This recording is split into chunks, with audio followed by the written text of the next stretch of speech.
Welcome back here now. Thank you for rejoining us at the halftime program. Very happy to be joined by our friend Bob Beatham. Bob, you do so much across the area related to Maine High School athletics as a whole, truthfully, but especially come tourney time in basketball season. Sean Stackhouse across the way doing a great job as well. Your team as a whole and what you bring to the environment in here inside the Cross Insurance Center, from the public address announcing to all the extra outside work behind the scenes that people don't get to see.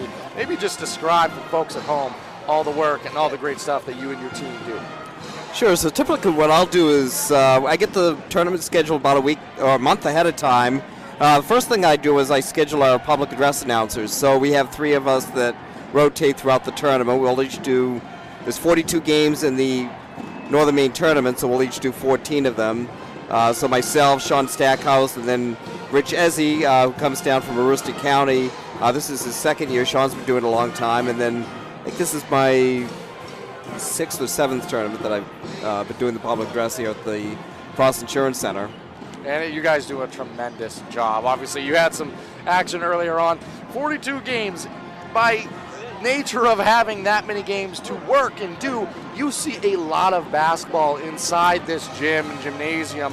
What are some of the interesting storylines you've seen develop from this tournament? Some interesting moments, highlights, things like that. What have been kind of your key takeaways from the tournament here? Yeah, I think this has been one of the most competitive tournaments that we've had in a number of years. I think last year, just in the quarterfinals alone, 16 out of the 24 quarterfinals were decided by more than 20 points. This year, we've only had maybe a handful of games throughout the entire tournament that haven't been competitive. So I think the biggest storyline from this tournament is just how competitive it's been. And it's also a very young tournament as well. You're seeing, of course, the 8th grader Quinn Pelletier from Madawaska, and then this Madanocook Academy team, very impressive. They only have 1 senior on the entire roster, so we're going to see a lot of these kids here the next 2 or 3 years.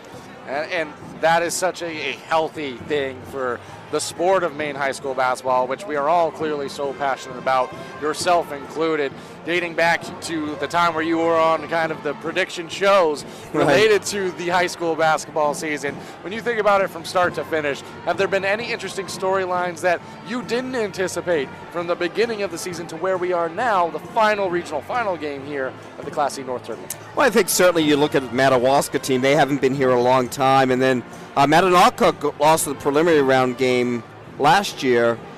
We knew they were going to be really good, but again, they're going 18-0 and just very dominant performance in the semifinal and really, playing well the first half here tonight. So I think those in Class C, obviously the parity in Class D this year, Southern Aroostook, the injury, prior to the season with the Shields girl and kind of turning their roster over. That really was a wide open tournament.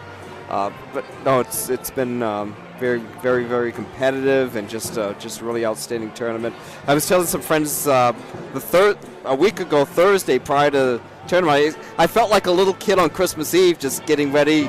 The Friday start of the tournament is kind of my Christmas, so it's just something really look forward to every year and really my favorite week of the year. It is a beautiful time, and it's also just a great time to see everybody. Obviously it's always a pleasure to be around yourself and just everyone that loves and appreciates this game, the fans, the athletes themselves. It is just a beautiful time of the year, so I could not agree with you more, my friend. But what a first half of basketball. Do you have any major takeaways from the game we have going on right now? Anything from that first half of note from you? I think obviously Cooper McCarthy, too, picking up his 3rd foul. Although they were pretty much able to keep Madawaska at bay. I think it was a 14-point game when he went out. They're up 12, so really in that 2.5, 3-minute stretch, Madawaska was only able to make up 2 points. So I think that's a real key right there. Cooper just a special player for Madanocook Academy, and just really like how unselfish this MA team is. Just really a joy and a lot of fun to watch. Any number of players able to do a lot of great things, the same way that your team does a lot of great things for all the people inside this gymnasium, and the level of excitement and the contribution to the atmosphere that you guys provide. It's meaningful. Athletes remember it for forever, and so do fans, and it's just, we appreciate you guys and the work that you do.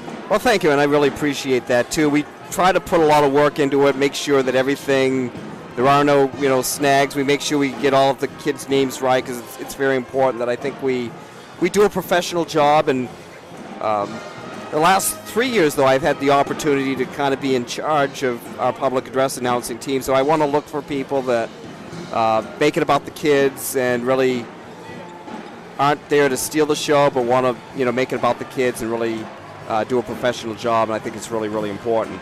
It is indeed. Bob, always a pleasure to be able to have Absolutely. you come join us. Thanks We for having me. appreciate